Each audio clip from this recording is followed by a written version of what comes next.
Voy a hablaros de un tema que realmente creo mucho en él, que es el tema de la nutrición. Como le comentaba antes a algunos de los que están aquí presentes, pues yo creo que nos complicamos muchas veces la vida cuando las bases las debemos tener todas muy claricas. Entonces voy a intentar yo asentar un poquito esas bases, que va a ser en esos 35 o 40 minutos que durará esta charla. Bien, mirar, es primordial, como dice la primera transparencia, inculcar al deportista en la alimentación, en torno a la alimentación, una serie de pilares que son básicos, ¿no? Unos pilares que creo que deben ser dados a todos yo que llevo deportes de equipo, pues charlas que se hacen a principio de temporada, y si vosotros tenéis deportistas o tenéis gente que se dedica a realizar ejercicio físico, pues realizar ese tipo de charlas como la que voy a hacer yo ahora para sentar esos pilares que creo que deben ser la base de cualquier sistema nutricional, ¿no? La buena nutrición, en un principio, no es solamente lo que tú comes, sino lo que realmente llega a la célula. Y es que para que esos nutrientes que tú tomas lleguen a la célula, es necesario pues que sean perfectamente absorbidos. Yo diría que la sociedad actual tiene una carencia enzimática muy importante y también tiene un problema con el hecho de no masticar bien los alimentos. Eso implica que, a la larga, el que lo hace repetidamente durante muchos años, pues tiene una flora bacteriana que no es la adecuada y los problemas de absorción empiezan en el intestino. Bueno, los principios básicos parece ser que lo sabemos todos, pero no conviene, no estaría mal recordarlos de vez en cuando, ¿no? Es común en muchos deportistas que tomen una gran cantidad de carbohidratos, porque parece ser que todo deportista asocia el consumo de carbohidratos al rendimiento, y eso a veces, pues no sé, yo tengo un poquito de discusión con muchos atletas en torno a ello.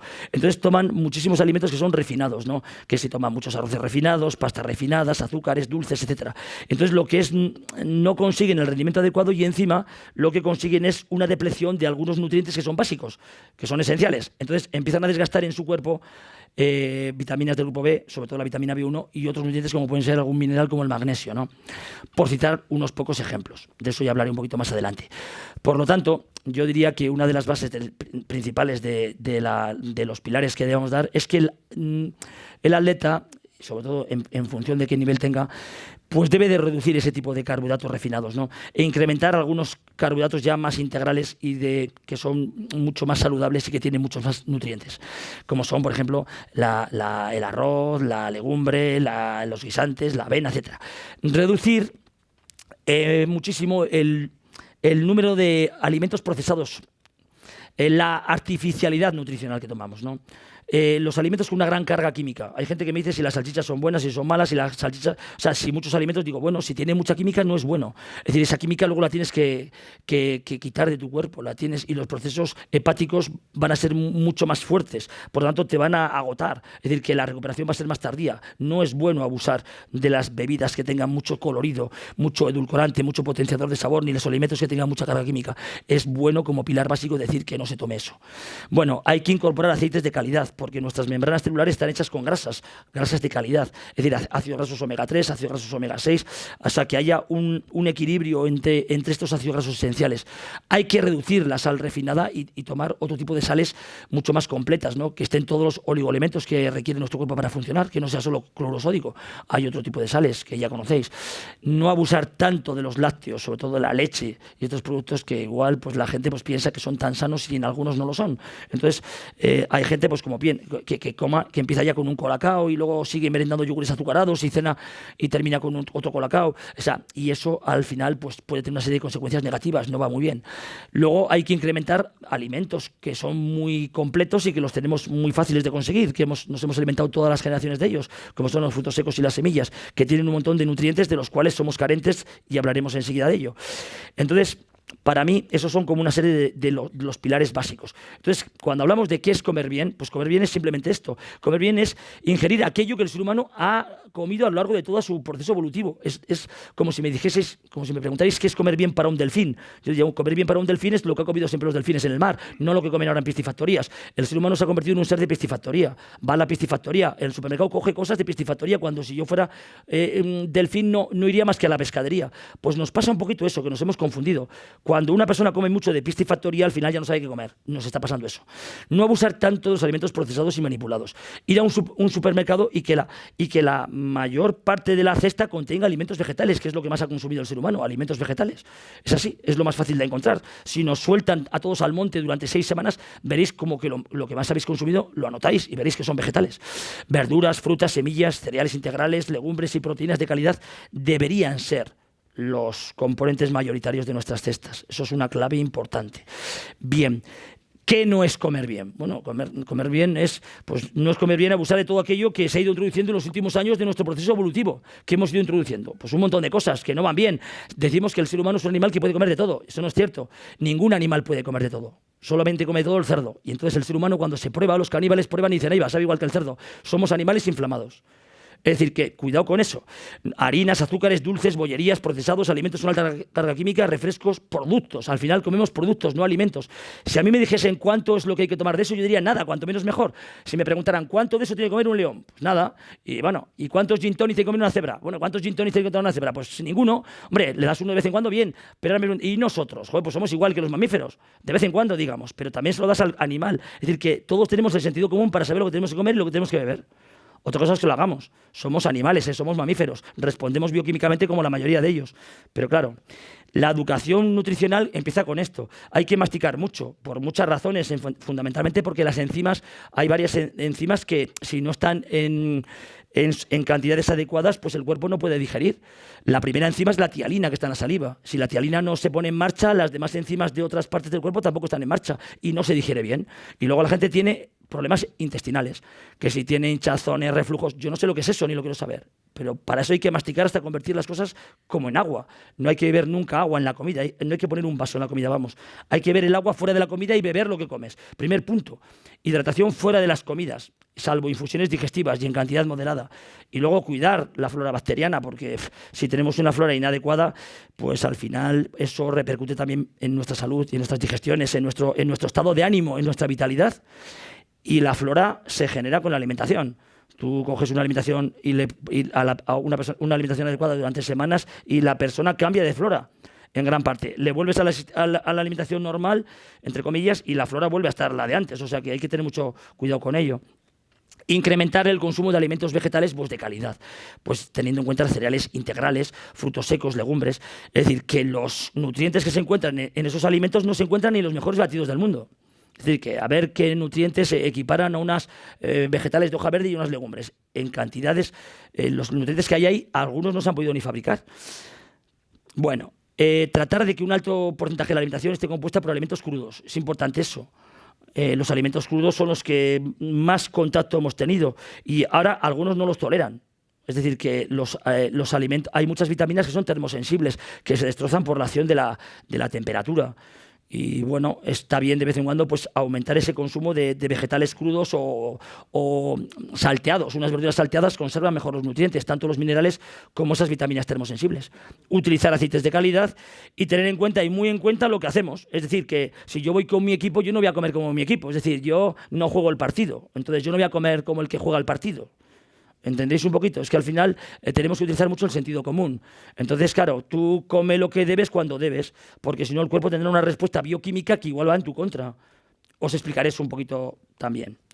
Educación nutricional, importante. Es como que todo gira en torno a la educación nutricional. Lo que hoy comes, comerás mañana. Así que lo que hagamos hoy tendrá consecuencias futuras, ¿no?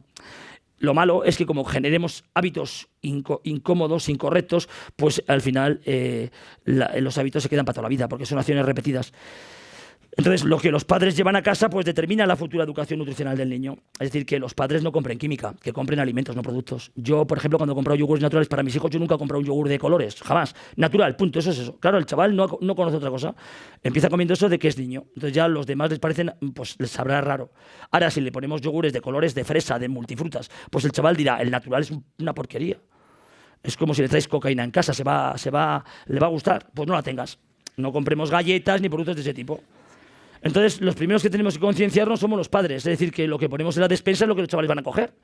Pues entonces, ¿qué tenemos que tener en la despensa? Pues alimentos, acordaros. Podemos tener almendras crudas. Entonces el chaval va a picar almendras. Es decir, que cuidado con eso. Para mí es determinante. Bueno, vivimos en una sociedad tan artificial que lo natural nos parece extraño. Es que ahora le das a un niño un pollo de corral y no le gusta. ¿Por qué? Pues porque no le gusta, porque es fuerte y tiene la carne diferente. Lo que enferma no es solo lo que comemos, sino lo que dejamos de comer. Y es que hemos dejado de comer tantas cosas de las que eran sanas y tener en cuenta que en 1.000.000 de años nuestro ADN no ha cambiado tanto, ¿eh? Nosotros somos muy similares a lo que comían nuestros ancestros hace 30.000 años. No ha cambiado eso ni al 0,0001% de nuestro material genético. Pero la alimentación sí que ha cambiado. ¿Contienen los alimentos actuales la misma cantidad de nutrientes que los de antaño? Bueno, pues yo creo que no. Y es que los deportistas tienen síntomas de desnutrición. Y yo les pillo, a mogollón de desnutrición en deportistas. No se enteran hasta que les dices, porque es muy fácil pillarles. Os diré cómo. Bueno, ¿responde el cuerpo, vosotros pensáis, del mismo modo tomando 100 calorías, por ejemplo, de un arroz blanco, de unas galletas, de una tortilla, de un pescado? Es decir, ¿vosotros pensáis que el cuerpo responde bioquímicamente igual cuando tomas las 100 calorías de cualquiera de esos alimentos que os pongo en negrita? La termodinámica no funciona. Esto es relativo. Es decir, que aquí cuando tú comes de una manera se forman pues, determinados bioquímicamente, pues hay una alteración hormonal. Entonces igual el cuerpo, esas hormonas son lipogénicas o no lo son. Si son lipogénicas, desde luego que se acumula grasa. Porque hay gente que tiene resistencia a la insulina. La gente que tiene tripa tiene resistencia a la insulina. Entonces tomar un arroz, 100 gramos, es decir, 100 calorías a base de arroz, igual le has pegado una hiperglucemia y esa hiperglucemia le ha salido una hiperinsulinemia. Y eso se queda durante muchas horas. Y esa hiperinsulinemia hace que tú en las demás comidas sigas captando grasa. El problema de tomarte una galleta no es que engorde una galleta, que no engorda. ¿Cómo va a engordar una galleta? Pero te engorda lo que comas en las 10 horas posteriores. Por comer una galleta donde no debes hay un pico de insulina que igual te dura unas cuantas horas y lo que comas después te va a ir donde no debe ir. Es decir, que hemos buscado una situación anómala en el cuerpo. Es decir, que la gente dice, pero una galleta no pasa nada. Joder, una galleta es un gel de glucosa y un gel de glucosa se lo toma el ciclista en el kilómetro 80. Y tú te lo tomas ahí sentado ahora mismo, 2 galletas. ¿Para qué? Si está pensando el maratoniano cuando tomas ese gel de glucosa. Y nosotros no lo tomamos sentados, unas natillas, son 2 geles. Es decir, que igual es mejor tomarse otra serie de cosas, ¿no? Entonces yo no creo mucho en la termodinámica. Creo que tú coges antropométricamente, ves ahí, aquí hay grasa en el pliegue abdominal. Pues el abdominal tiene que estar igual que el suprailíaco y el iliocrestal. E igual que aquí. Entonces dices, no es igual. Hombre, majo, pues porque igual no comes lo que debes cuando debes. Al final es eso. Es que bioquímicamente estamos generando constantemente, estamos hormonados. Es decir, el que toma píldoras anticonceptivas constantemente sale pues, los travestis y le sale grasa, pues le sale celulitis. Pero el que toma glucosa le sale tripa. Es un poquito parecido. Además, mirar, para el correcto, encima luego está la siguiente parte, que encima cogemos alimentos que encima tienen glucosa, pero que encima no tienen nutrientes. Entonces hay unas reacciones bioquímicas muy graves, porque encima estamos los cofactores, es decir, las vitaminas y los minerales son nutrientes especiales que hacen que las hormonas funcionen bien. Si hay una carencia de algún nutriente, no funciona bien. Entonces duran más tiempo esas hormonas en sangre. Por lo tanto, hay una serie de consecuencias. Por lo tanto, yo creo que hay alimentos que aportan energía, que dan vida, y otros que la quitan, que te roban nutrientes. Entonces hay que quitar aquellos alimentos que te roban nutrientes, que son los alimentos que nos desnutren. Comes y te desnutres. Por ejemplo, si yo tomo un arroz blanco, pues para metabolizar ese arroz blanco hace falta un montón de nutrientes en el cuerpo, un montón de elementos químicos que el cuerpo los necesita para el metabolismo del ciclo de Krebs. Pero claro, si no los tomas, pues estás perdiéndolos. Pues si eso lo haces un día, 2, 3, 8, 6 meses, 2 años, 5 años, pues ya tienes una desnutrición. Entonces hay alimentos que debilitan y alimentos que fortalecen. El problema está cuando la tendencia de uno es hacia los que debilitan. Bueno, química nutricional. Somos química, ¿no? Y las reacciones que ocurren en el cuerpo pues van a ser muy diferentes si comes de una manera u otra. Entonces, aquí os pongo un ejemplo. ¿Acaso es mejor desayunar un café con leche azucarado y unas galletas con margarina y mermelada? Opción A. Que un zumo natural con una tostada de jamón con tomate. Opción B. Un yogur natural con nueces. Opción C. O una tortilla de atún con un té rojo con canela. ¿Los procesos bioquímicos que ocurren entre estos desayunos son idénticos? ¿Nutricionalmente aportan lo mismo? La respuesta es no. Es decir, depende para quién. ¿Qué desayuno le daría yo a un deportista profesional? Pues igual, si van a jugar un partido, les doy el del zumo natural con una tostada de jamón con tomate. Pero a mi madre igual, si tiene tripa, le doy el último. Para que bioquímicamente genere una lipólisis, joder, y le favorezca quemar grasa. Es que depende. Y si una persona tiene anemia, que desayune hígado con cebolla. No sé, se me ocurre que hay que comer en función de lo que te pasa. No voy a comer unas galletas con una pastilla de hierro para joderme el intestino y encima cagar hierro. Es decir, que la gente hace eso. Es decir, que no utilizamos el sentido común, pero sin embargo, si cogeríais a un indio Cheyenne de esos que vivían en las montañas, utilizan el sentido común. Y si el niño tiene anemia, le cogen a un bisonte y le cogen el hígado. Y nosotros que sabemos todo eso, cogemos y comemos galletas con leche, encima nos consideramos inteligentes y tomamos hierro, sulfato ferroso, que a ver quién puede con eso. Porque yo creo que de aquí, sulfato ferroso, a ver quién lo rompe. Es una sal muy difícil de romper. Te jode el intestino aparte y lo cagas. Es decir, que encima lo sabemos y lo hacemos. Bueno, entonces mirar. Entonces la primera pregunta es si tenemos carencias o no. Pues hombre, tenemos carencias. Yo creo que tiene carencia el 90 y tantos % de la población. Entonces, a ver, es posible. Yo no digo que sea cierto, no. Es posible. Es decir, quien no consume vegetales, le saca las encías, cicatriza mal, realiza mucho deporte de intensidad alta y además fuma, posible carencia de vitamina C. No va a tener un escorbuto, vamos. Eso sí que no se va a desangrar y se va a morir. Pero, oye, las dosis óptimas de vitamina C no las va a tener bien. Entonces, tendrá problemas de microroturas, no cicatrizan bien, las agujetas le duran más tiempo y tiene problemas de rendimiento. Y eso pasa. Gente, no me gustan las verduras. Pues vale, mal vas. Encima fumo, madre. Y encima haces deporte. Pues a ver qué hacemos. El que consume alimentos procesados, tiene mucho estrés, ha perdido vitalidad y descansa mal, pues imaginaros cuánta gente hay así. Pues posible carencia, entre otras cosas, de vitamina del grupo B, que es deficitaria en mucha gente, ¿eh? Y no de la vitamina B12 solo, sino de otras vitaminas. Hay gente que se olvida la memoria, igual es porque tiene una carencia de vitamina B1, y es que tiene pérdidas de memoria temprana, ¿eh? Pero bueno, tiene lo que se llama el síndrome de Wernicke-Korsakoff. Pero entre otras cosas, puede haber muchas más carencias. Pero bueno, vamos a seguir. En que entrenan en ambientes cerrados o abiertos, pero coincide con épocas de poca actividad solar, las recuperaciones son incompletas, le falta chispa, no le da el sol. Eso es la más típica de ahora. Es que hay más de un 95% de la población española que tiene carencia de vitamina D. Es que yo lo hago con mis jugadores del equipo y salen siempre 6 de 16. Esos profesionales que se cuidan. Y cuando se lo das, les cambia la vida. Les cambia hasta la hormona. Tienen hasta el doble de testosterona. Pues porque es la vitamina más importante para el funcionamiento hormonal. Y está todo el mundo sin ella. El que no consume alimentos marinos salvajes y abusa de las grasas de mala calidad, le duran mucho las agujetas. Está lento en la toma de decisiones. Está lento, es que le falta algo. Tendrá carencia de ácidos grasos omega 3. Es que va siempre al ralentí. Es decir, que es otra carencia muy típica el ácido graso omega 3. Pero bueno, el que come deprisa, tiene muchos gases, se encuentra incómodo cuando practica deporte, pues tendrá una carencia enzimática. Lo que os he dicho hoy, es muy típico tener carencia de enzimas digestivas. El que abusa de alimentos refinados, pica mucho y sobre todo dulce, pues tendrá carencia de vitamina B1 y de cromo, que el cromo también es muy deficitario en la población. Entonces, el cromo mejora el funcionamiento insulínico. Forma parte de un componente que regula la sensibilidad de la insulina. El que tiene infecciones recurrentes, posible deficiencia de minerales y de vitaminas que tienen relación con el sistema inmune. El zinc, el cobre, la vitamina D, la A, la C. Y así podríamos hablar de tantas cosas. El que entrena a diario, descuida la alimentación, no puede con los entrenamientos intensos y está muy estancado, posible carencia de hierro. Dicen que hay 2.000 millones de personas que hay con anemia en el mundo. 2.000, pues ya están desnutridos. Si tienen anemia es que ya hay otro síntoma de desnutrición. Entonces hay una serie de sintomatología. Y desde luego que para hacer deporte no va bien.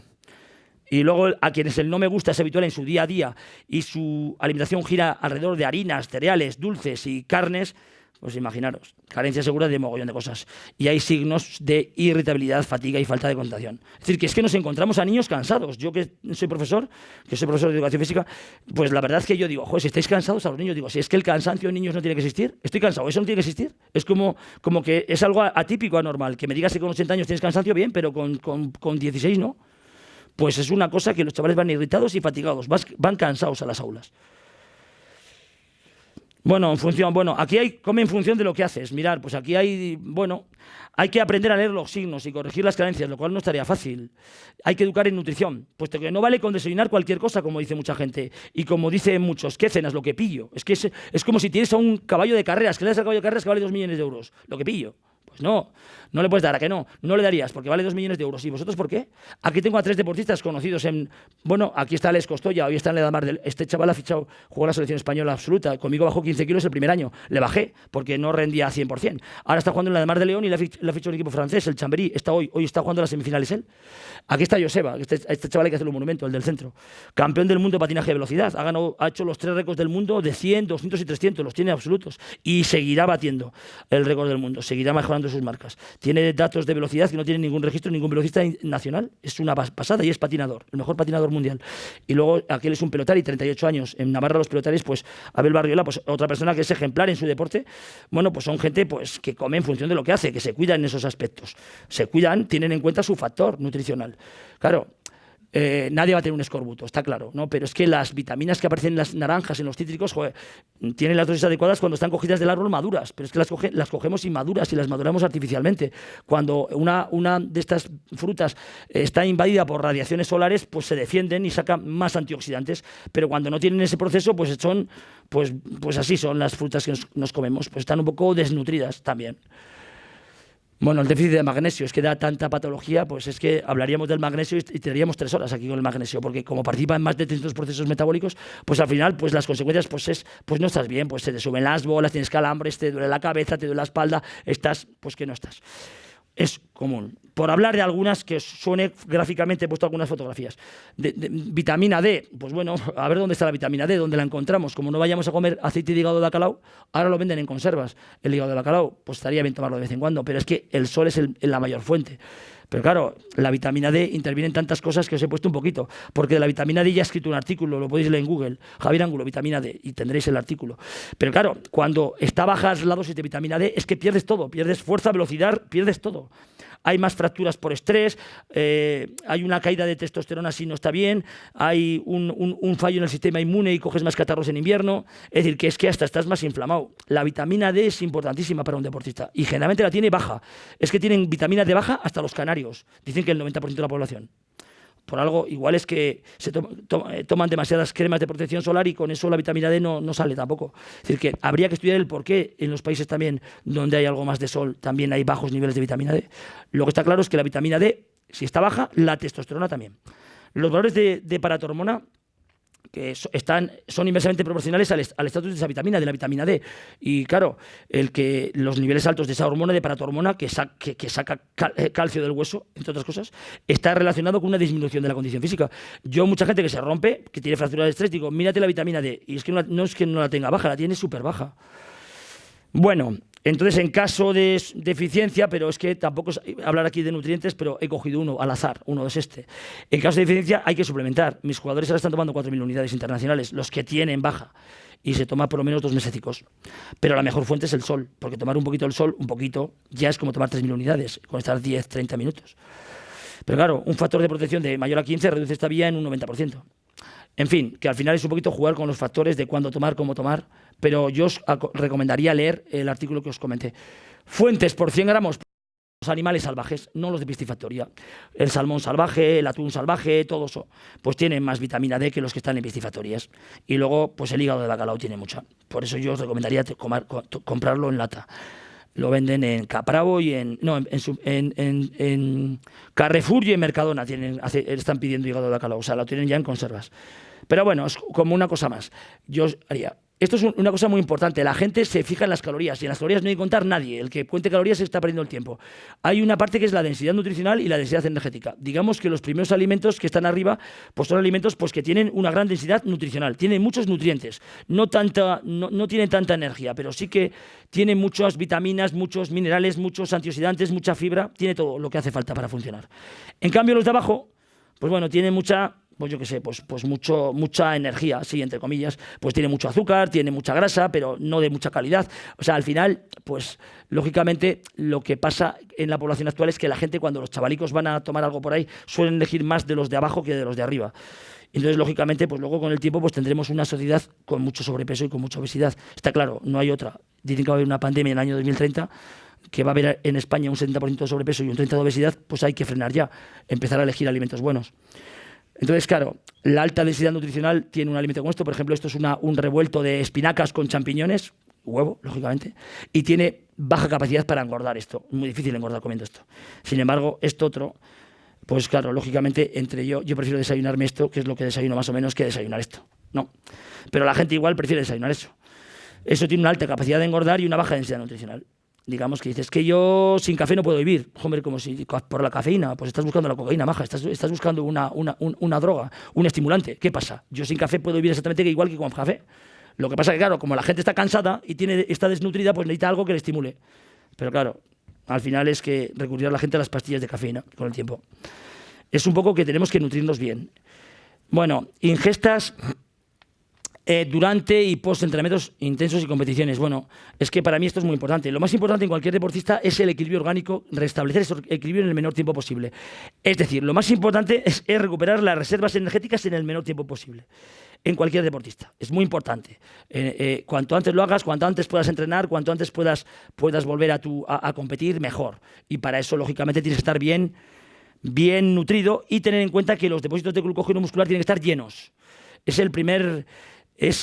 la primera fase de la recuperación de un deportista, tener llenos esos depósitos de glucógeno. Entonces, los procesos de recuperación no se empiezan después del entrenamiento. Es mejor empezarlos durante el entrenamiento ya. Empezar a tomar algunas bebidas que tengan ya alguna dosis de glucosa y algún aminoácido. Eso sería el ideal, ¿eh? Es decir, posteriormente, como dice la transparencia, a la finalización de un esfuerzo, los sistemas enzimáticos y metabólicos se hallan en las mejores condiciones para incorporar los nutrientes ingeridos a las respectivas zonas de reserva. Es decir, que el glucógeno se gasta y hay que reponerlo cuanto antes mejor. Importante la ingesta de líquido durante y tras la finalización de los entrenamientos y competiciones.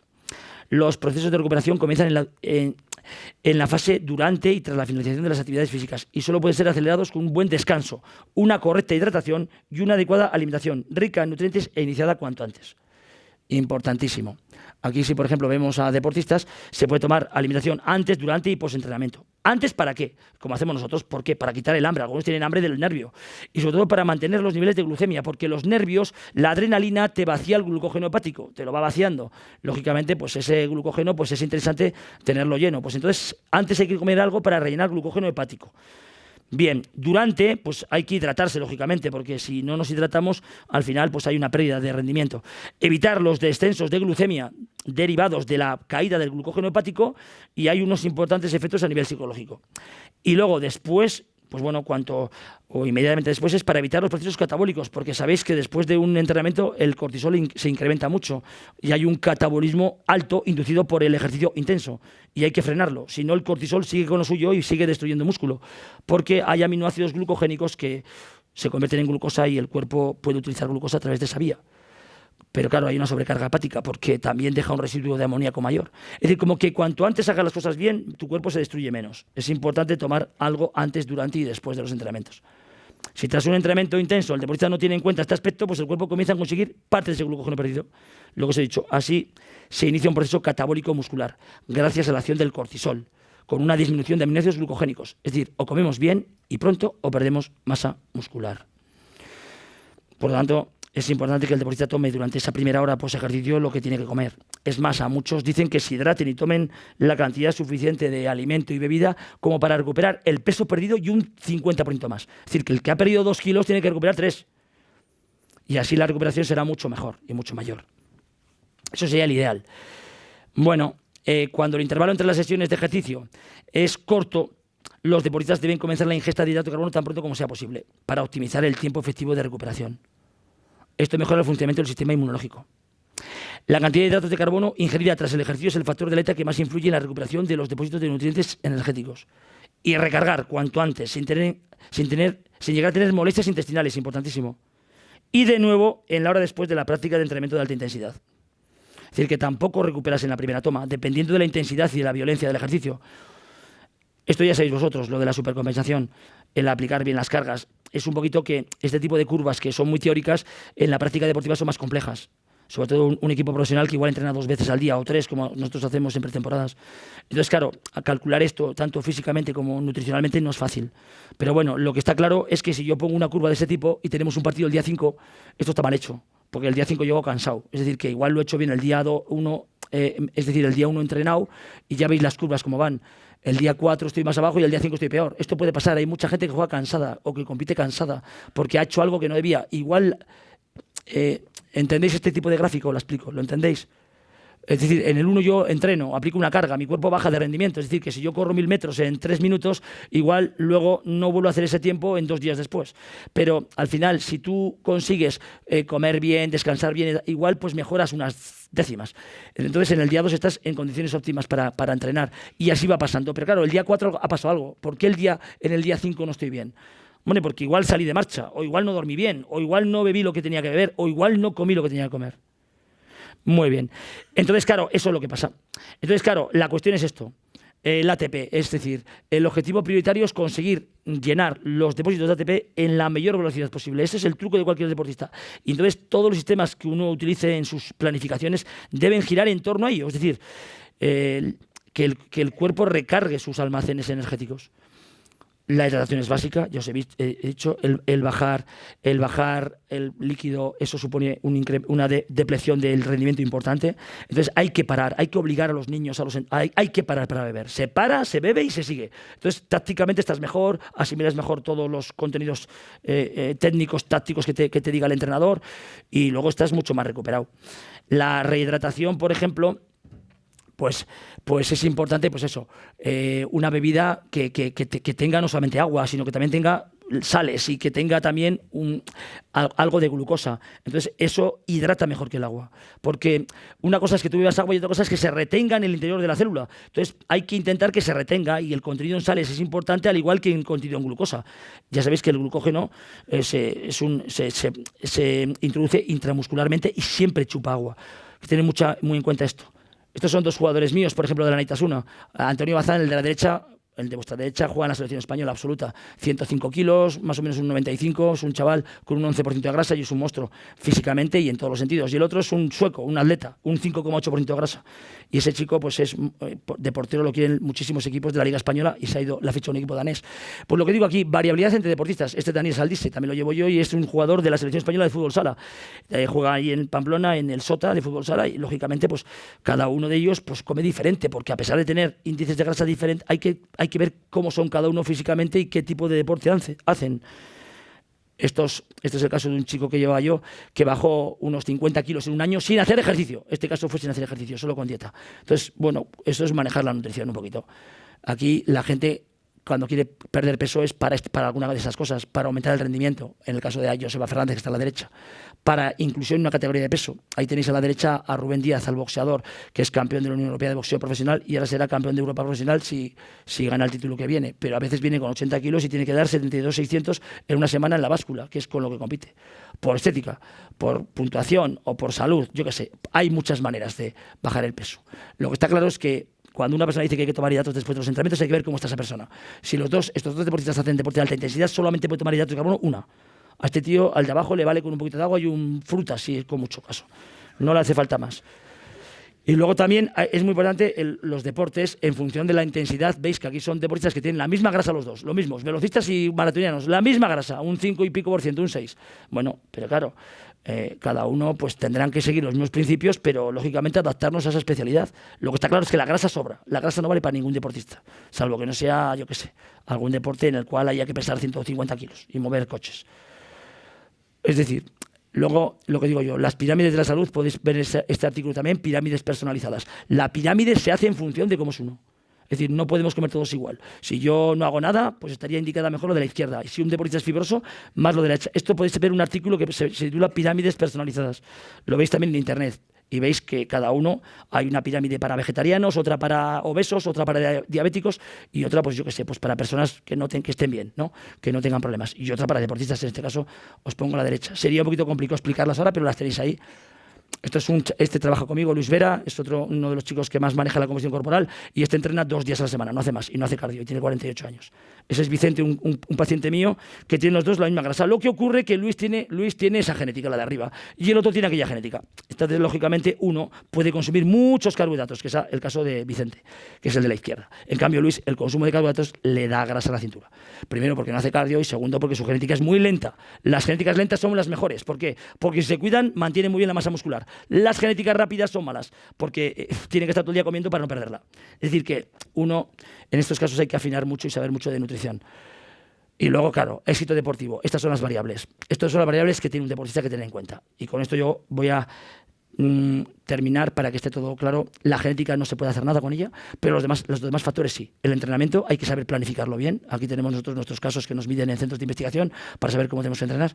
El estrés te fastidia, si es crónico, hay que tener mucho cuidado con las fases de estrés y cuidarlas. El que no descansa bien, malo, porque las hormonas de la regeneración se dan en los descansos reparadores. La suplementación entre interrogante, porque si no se hace bien uno, todo lo demás, la suplementación tampoco hace nada. Alimentación adecuada, reforzar la mente es determinante. Quizá nosotros a veces cuando jugamos contra el equipo de ayer, el Naturhaus, que es un equipo muy duro, siempre ha jugado en Champions, es un equipo durísimo y quedará segundo en Liga Española.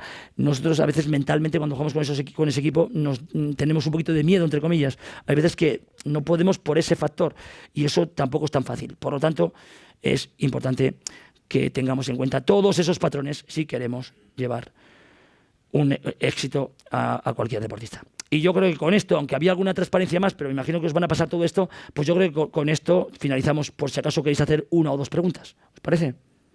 Con esto termino.